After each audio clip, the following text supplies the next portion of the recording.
Well, it may just be that the National Party has been watching Straight Talk, our live current affairs show on Monday night.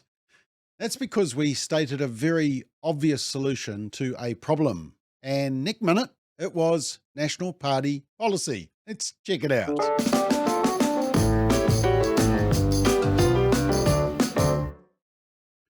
So, at the beginning of last week, we made this commentary on Straight Talk. The lead story in the New Zealand Herald yesterday, I did McBLOG on this, but just wanted to recover it. The lead story was that the number of students stood down or suspended for physically assaulting staff or other kids had increased 66% in the past decade, and teachers are dealing with more instances of violence in the past. And sorry, Darren, but the excuses from education leaders were rolling out. The Ministry of Education said it was important to note the data was not a measure of student behaviour, but a measure of a school's reactions to such behaviour. Rubbish. In fact, schools are under enormous pressure not to take action, such as stand-downs or suspensions against students. Some schools have lowered the behaviour standards so far that it's almost as hard to be suspended as it is for an adult to commit a serious crime and end up in prison.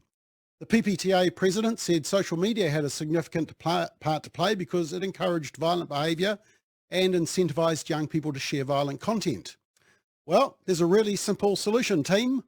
Ban phones during school time. It's not rocket science, but of course that kind of decision takes bravery and backbone from adults. Yeah, there we go. Now, interestingly, around the same time as my comments, UNESCO called for a global ban on smartphones in schools. It's not often that the UN and I agree. Smartphones, they said, should be banned from schools to tackle classroom disruption, improve learning and help protect children from cyberbullying, according to the UN report. UNESCO, the UN's Education, Science and Cultural Agency, said there was evidence that excessive mobile phone use was linked to reduced educational performance and that high levels of screen time had a negative effect on children's emotional stability. And it said its call for a smartphone ban sent a clear message that digital technology as a whole, including artificial intelligence, should always be subservient to a human-centered vision of education and never supplant face-to-face interaction with teachers. Excessive or inappropriate student use of technology in the classroom and at home, whether smartphones, tablets or laptops, could be distracting, disruptive, and result in a detrimental impact on learning. It said it cited large-scale international assessment data that indicated a negative link between the excessive use of digital technology and student performance. And based on its analysis of 200 education systems around the world, UNESCO estimated 1 in 4 countries had banned smartphones in school, either through law or guidance, and that includes France, Netherlands, parts of Australia, and even some New Zealand schools have already taken this action.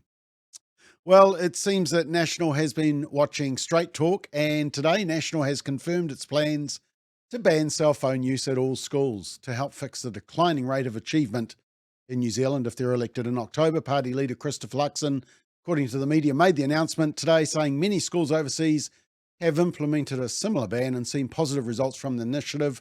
And if elected, National said the ban would apply to all schools, primary, intermediate and secondary. And the presumption is cell phones are off and away all day, including during breaks between classes. However, schools can decide how to practically enforce the ban. Well, it's a good decision, not only for academic reasons, but also other important reasons. I think it helps young people to realize that they don't have to be on social media all day. It frees their mind to think of other things and to interact with people naturally. Secondly, it stops the incentive to create fights and drama at schools and film them and then put them on social media for notoriety or for the clicks. And look, that's a real problem in schools, something that has been driving some of the violent episodes we see. The fame that you can get by posting it online. A schoolgirl dragged down by her hair and punched on the ground. We've protected identities, but another girl, while filming, gets involved, kicking her in the face. Dozens are watching and videoing an ambush that everyone seemed to know was about to happen, just outside a school in Rochdale. And the motive? Quite possibly the videos themselves. a moment of notoriety on social media, creating content to be shared and laughed about in private groups on Snapchat. Yeah, but thirdly, it means, I think, this decision or policy announcement, less screen time. And team, I've got to say, we've raised this issue 8 years ago. Here's our report from 2015.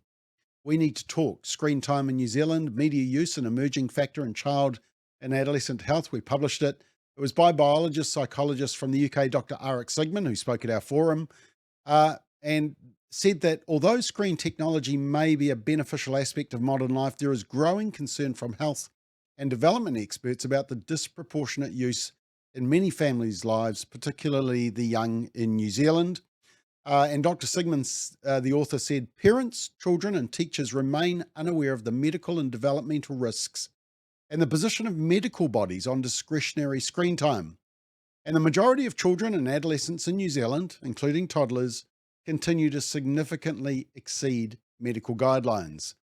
And the report says yet at the ages at which children start viewing screens and the number of hours watched per day is increasingly linked to negative physiological changes, medical conditions and development outcomes, significant sleep disturbances, attention problems and impulsiveness. And children are more susceptible to developing a long-term problematic dependency on technology. So National's policy is well overdue. It will force schools to comply with what I think many parents were already wanting. We need to see iPhone use and screen time as a personal health and well-being issue and a family issue, and make some tough calls like this for the sake of our children.